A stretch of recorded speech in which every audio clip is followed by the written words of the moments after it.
Ndabaha ikaze mwese mukurikira kino kiganiro kandi ndabasuhuza aho muherereye ahariho hose. Ndizera yuko mwese mumeze neza kandi mukomeje kuryoherwa n'ibiganiro tubagezaho ku rubuga Iyungure. Ndabashimira rero mwese ko mwakoze subscribe n'abatarayikora mbasaba kugira ngo ntimve mutayikoze kugira ngo mujye mubona ibiganiro byose byiza tubona ku rubuga Iyungure. Nge ndi Mukase Josiane. Uyu munsi ndashaka kubaganiriza ku bintu bijyanye n'ishoramari. Ishoramari y'ubwoko butanu nakoze rikamfasha kuba mbasha kubona amafaranga mu mufuka wanjye. Ntago ari jewe jyenyine warikoze kubera yuko nkuko mubizi nabasobanura yuko nubatse mfite umugabo n'abana bane. No kuvuga ko iyo ngiyo ni imishinga yacu, nibyo twumvikanaho kandi tukabasha gukora dukoreye hamwe. No kuvuga rero ndabaganiriza ubwoko bw'ishoramari butanu nakoze bukabasha kunyinjiriza amafaranga. Mbere yuko ariko mbivuga nshaka kugira ngo mbasobanurire ibintu bibiri by'ingenzi nakoze mbere yo nize gukora. Ibintu bibiri by'ingenzi nize gukora mbere yuko ngera kuri iryo shoramari. Ni gute umuntu yabona asset, ni gute liabilities ni iki. Ngerageza kubisobanukirwa neza kugira ngo mbashe kubyumva. Nza gusobanukirwa neza nkuko nawe babwiye yuko abantu bari mu cyiciro cy'abakene ni abantu babona amafaranga barangiza bakayarya bakayamaririza. Ibi ry'amafaranga byo ntibibura. Umuntu ashatse birya amafaranga ni byinshi cyane ku buryo ntago byabura. Ariko naje gusanga abo bantu ari icyiciro cy'abakene. Nanjye niko nari imbese, narayaryaga nanjye nkayamara rwose ntago bibura. Nayabona nkajya mu isoko, abadamu murabizi, nkagura ibyo ngura byose.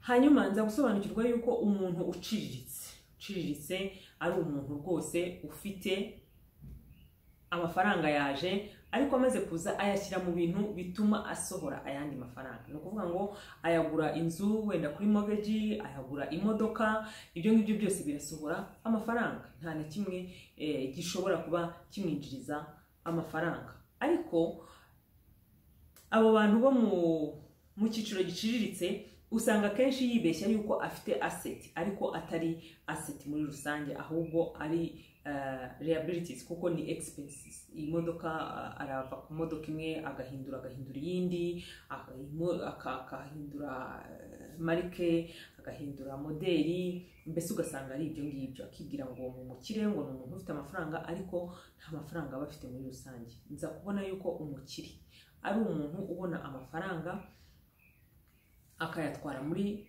asset, akayashora muri asset, yamara kuyashora muri asset noneho ya asset ikagenda igeneratinga andi mafaranga. Mbese amafaranga abyazwa andi. Aho ngaho rero niho namenyeye. Noneho ndavuga nti noneho niba ashaka kuba umukire ngomba gushaka ibintu bibyara ayandi mafaranga, ngomba kureba uburyo nakora ibindi bintu bibyara ayandi mafaranga. Aho ngaho niho tugereza hamwe tuvuga yuko ese ni iki twakora cyabyara ayandi mafaranga. Ibyo bintu bitanu rero ni ibihe ntabatindiye. Harimo rental properties, aho ushobora kubaka amazu, hanyuma noneho wamara kubaka ayo mazu akagenda kuzanira income. Ashobora no kuba atari amazu manini. Ubu ngubu usanga ahantu ayo mazu matoya agezweho, abantu bamaze kumenyera kuba mu mazu matoya. Ugasanga ubase inzu ntoya, ibyumba 2 na salo na toilette self contained, iyo ngiyo ikaguhisha amafaranga.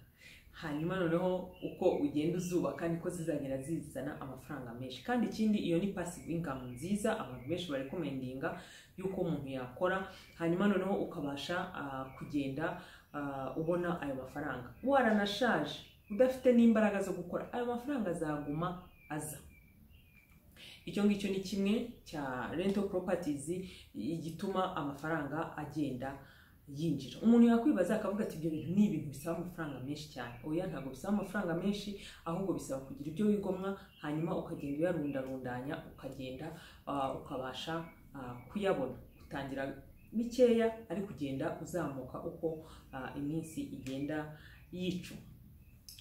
Icyo ngicyo ni kimwe. Ikindi, mujya mubona message, twese dufite amatelefoni, ujya ubona message zikubwira yuko hari imigabane barimo kugurisha muri Beneri, mu mabanki atandukanye. Ibyo ngibyo nayo ni amafaranga meza yo kugira ngo ubashe kuyahashyira, kubera yuko iyo urebye usanga ayo mafaranga mu gihe kirambye, mu gihe cya kera azakungukira, kuko ibyo turimo kuvuga ibi ngibi ntabwo ari ibintu bihita uvuga uti noneho mpise mbona amafaranga none aha ngaha n'iki, ariko ayo ngayo ni amafaranga ushobora kuzakoresha mu gihe cy'imyaka 5, ntumenye amafaranga igihe yikubikwa angana. Niba wakungukiye 10 cyangwa 12 usanga ari amafaranga meza, n'ubundi wenda ufite amafaranga utabasha kugira icyo ukoresha ako kanya, ariko wayajyana muri ibyo ngibyo akabasha kukungukira. Wageze kuri urubuga bwa mbere ukaba wakoze bino biganiro, kugira ngo ujye ubona ibindi biganiro bisa nk'ibi ngibi ni ukukora subscribe, hanyuma ukajya ubona ibindi biganiro.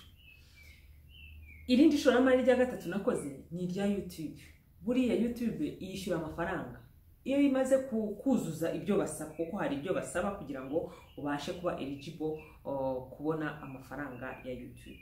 Ni ukuvuga rero iyi ngiyi ni passive income. Ino video ndimo gukora ishobora kurebwa uyu munsi, ariko ishobora no kuzarebwa no mu myaka 5 iri imbere, no mu myaka 10. Ntimujya mubona amavideo mujya mureba ugasanga yakozwe mu myaka nk'irindwi. Hari nka video ureba ugakunda title yayo, ariko ugasanga imaze nk'imyaka nk'irindwi yarakozwe.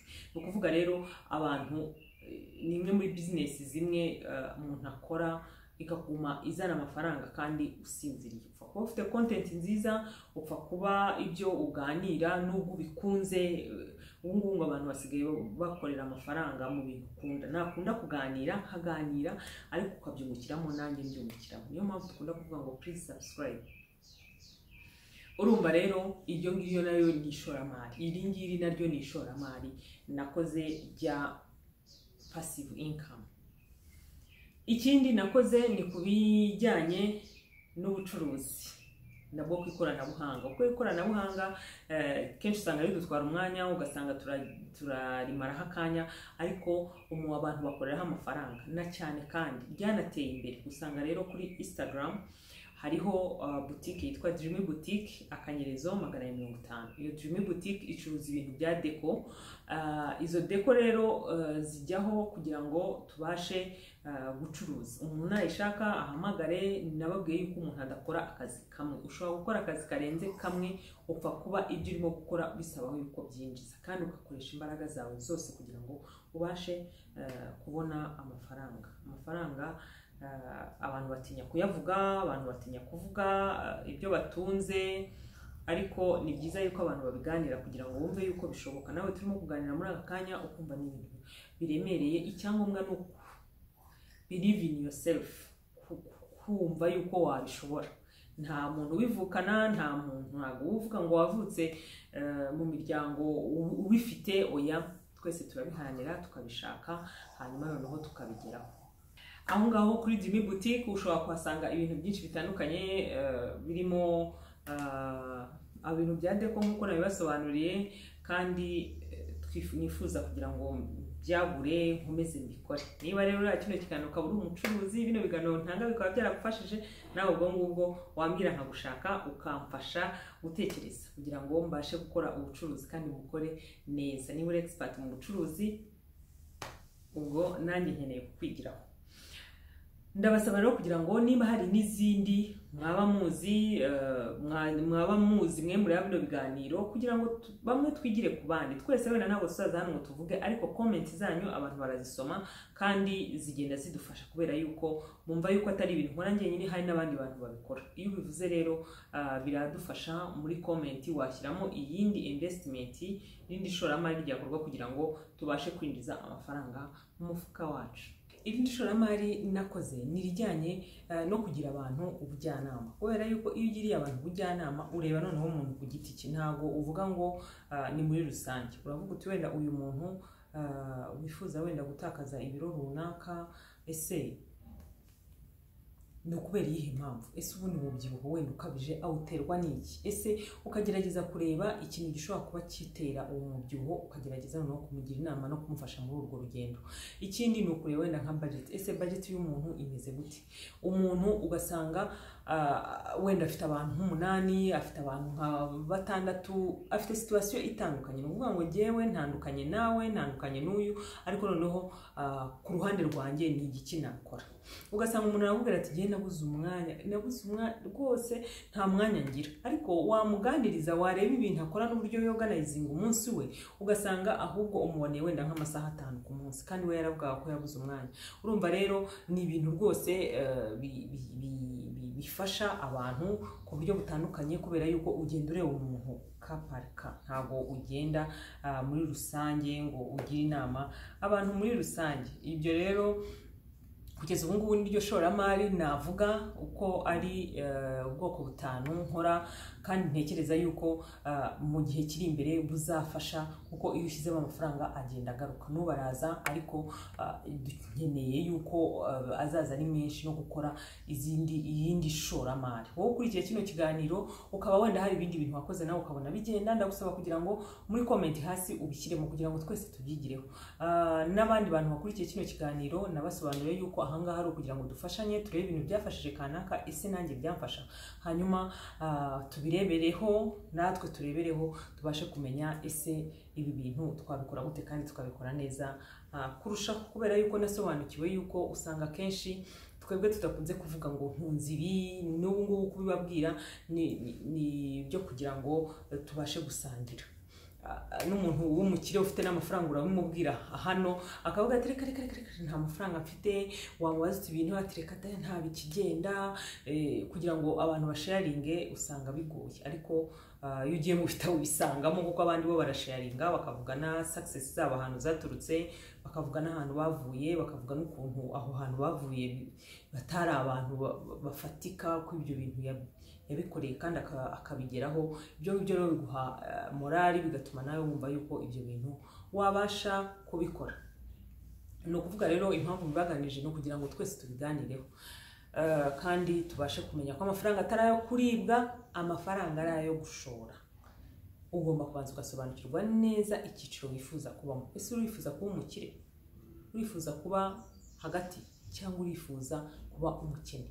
Amahitamo na yawe. Twese twahawe amahitamo kandi adufasha kugira ngo tubashe kubaho. Ngewe rero nshaka kuba umukire kandi nshaka kuba successful, so ukuvuga ngo ngomba kugendera mu ntambwe z'ababibaye kugira ngo ndebe yuko nanjye nabiba. Urumva rero yuko urugendo ruracyari rurerure, hari n'izindi investment nyinshi ziba zakozwe, ariko nibaza yuko umuntu agiye, abantu bagenda bahindura cyangwa bagenda bigira ku bandi, wabona bitagenda ugakora ibindi, ariko byibura hari intambwe wateye, kuko intambwe imwe itubasha gutera intambwe 1000. Ndabashimiye no kumwakurikiye kino kiganiro, ndizera yuko cyabaryoheye, kandi mbakangurira kugira ngo mukomeze mukurikire n'ibindi biganiro, kandi ari nako mukora subscribe. Mwebwe mwasigaye ari nako mukora subscribe, ntimuve mutayikoze, kugira ngo mujye mubona ibindi biganiro bisa nk'ibi ngibi kandi bidufasha guhindura ejo hazaza heza kurushaho. Ciao ciao.